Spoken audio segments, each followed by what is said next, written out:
Now, we have Mr. Dran Alston joining us. Mr. Alston, thank you so much for taking the time. How are you doing today? Pretty wonderful. Only Wilkins. Awesome, awesome. We really appreciate you stopping by because this cold weather has been as harsh as it really gets in Hampton Roads for a prolonged period of time. We are in a stretch of consistently below freezing temperatures that we really do not experience here ever, really. And so I want to start with that. Considering this prolonged stretch of freezing to below freezing temperatures, what should people be doing right now to maintain the quality and the safety of their HVAC systems? Right now, currently, it would be a great time if they have not to get a winter tune-up, just to ensure that their system is actually running at peak performance right now.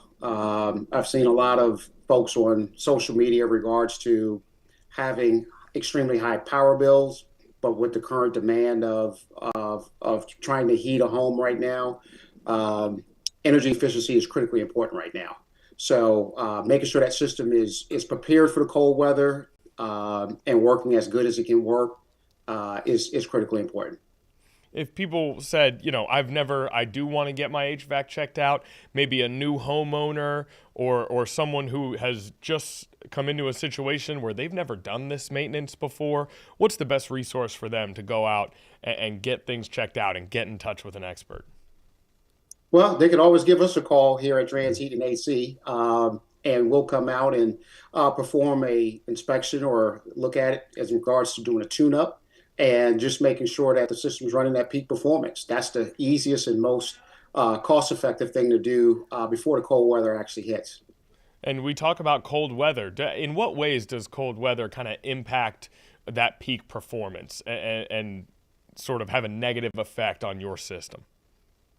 Currently, right now, if a homeowner has a heat pump, critically, if we've got snow and ice, that does cause a little bit of havoc on a heat pump system. But a heat pump system would typically go into defrost approximately anywhere between every 30 minutes to every 90 minutes. So a homeowner that does have a heat pump, that outdoor unit should kind of stay somewhat clear of ice that may accumulate on it. If not, that may indicate that they have a problem. The other thing is for as high efficiency gas furnaces that are in homes as well, is just making sure we've had a numerous amount of calls in regards to frozen drain lines. Those systems the high efficiency gas furnaces will start freezing up if they don't have a heat trace on the condensation line or something of that nature to keep things flowing pretty well. And you talk about things starting to freeze up. Typically, in a lot of instances, if someone is going on vacation, they may turn their heat off entirely to try to save some money while they're away from the home. When it's this cold, is that advisable? Or could that cause problems, turning that heat off for a week or 2 weeks while you're away from the home? Oh, absolutely, absolutely. They should leave it set at a minimum. If a homeowner's going out of town, you would definitely want to leave it set maybe about 65 degrees. I wouldn't go below 60 too much, just because you put a greater demand on it whenever it's time for whenever you turn it back on and try to bring the house back up to temperature. Real safety point is just trying to keep the house at a very moderate temperature, not increasing the thermostat up and down too much to put additional burden or stress on it. And that's, living in Virginia Beach, living in Hampton Roads or Norfolk, the entire area, we often see big swings of weather. A lot of times here during the winter, you may go from a 60-degree day to a 35-degree day over the course of 10 to 12 hours. And so people may want to change that thermostat sort of drastically. Is there a frame? Is it maybe do a degree at a time? Is it don't go more than 5 degrees at a time? Do you have advice for people who want to heat up their house a little faster or cool down their house a little faster? I would say the most important part would be no more than about 5 degrees. 5 degrees is pretty much appropriate. Typically, most thermostats, for folks who may have older thermostats, especially for a heat pump, anytime you go past 2 degrees or greater, then you would actually bring on what they call the auxiliary heat. And that auxiliary heat is actually what drives your power bill a little bit higher.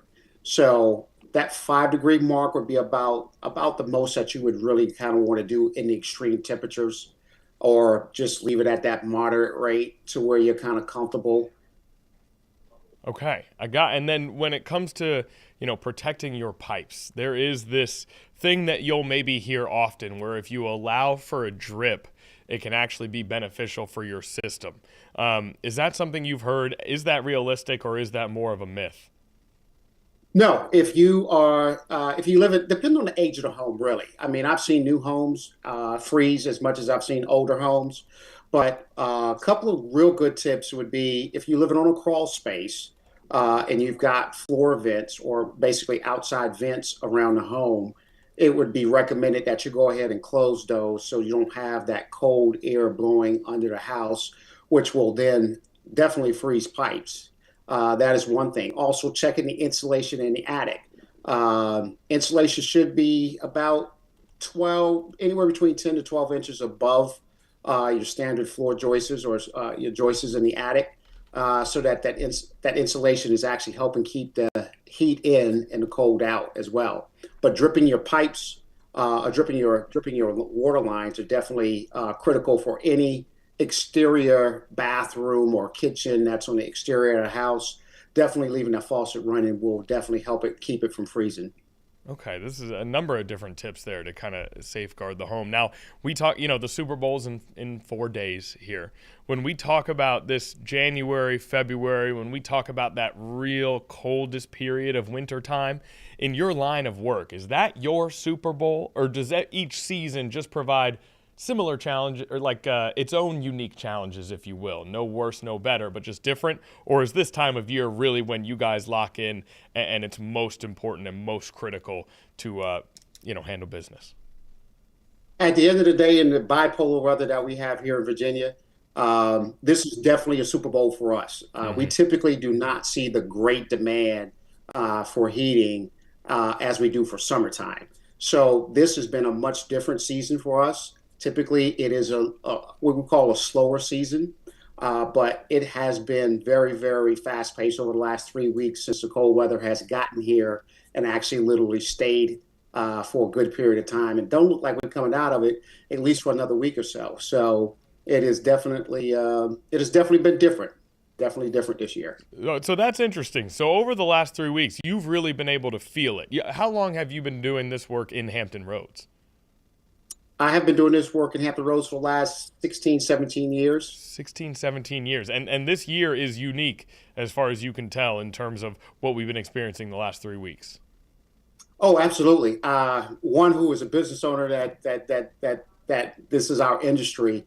Winter has always been November, December. You first cut that heat on, you end up with a whole influx of a lot of calls.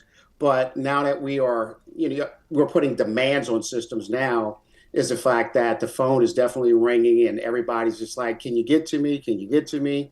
But that's the critical importance of making sure that you do some maintenance prior to the cold weather actually getting here, so that you can definitely be prepared for anything that does come. The biggest fear is, losing power. Once you lose power, then you lose all your heat sources for the most part, unless you've got a backup or standby generator. If you were, in a situation where someone does lose power and they lose those heat sources, are there home remedies they can do to make sure that things stay insulated? With the power off, there's only so much that you can do except for just kind of bundle up, Right. and definitely kind of keep your blinds open so that you can just let natural sunlight into the home to actually get a little bit of warmth if the sun is actually out during that period of time. All right. Well, is there anything else that you would like to add before we let you go? Well, one of the things that we are doing is we are adding an energy home monitoring system to most homes. That will give a homeowner an opportunity to look at what the demand is in their home, from the heat pump to whether it's refrigerator, microwave, stove. We can identify what's causing that power bill to be high.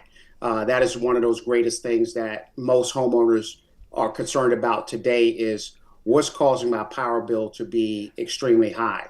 So if you've got that inefficient heat pump, we are able to monitor that, look at that, and then let you know or give you a report back to say, well, the heat pump itself is inefficient, over 10 years old, over 12 years old, and recommend doing an upgrade from there. High efficiency heat pumps are relatively a little bit more on the expensive side, but then it actually lower your energy demand overall.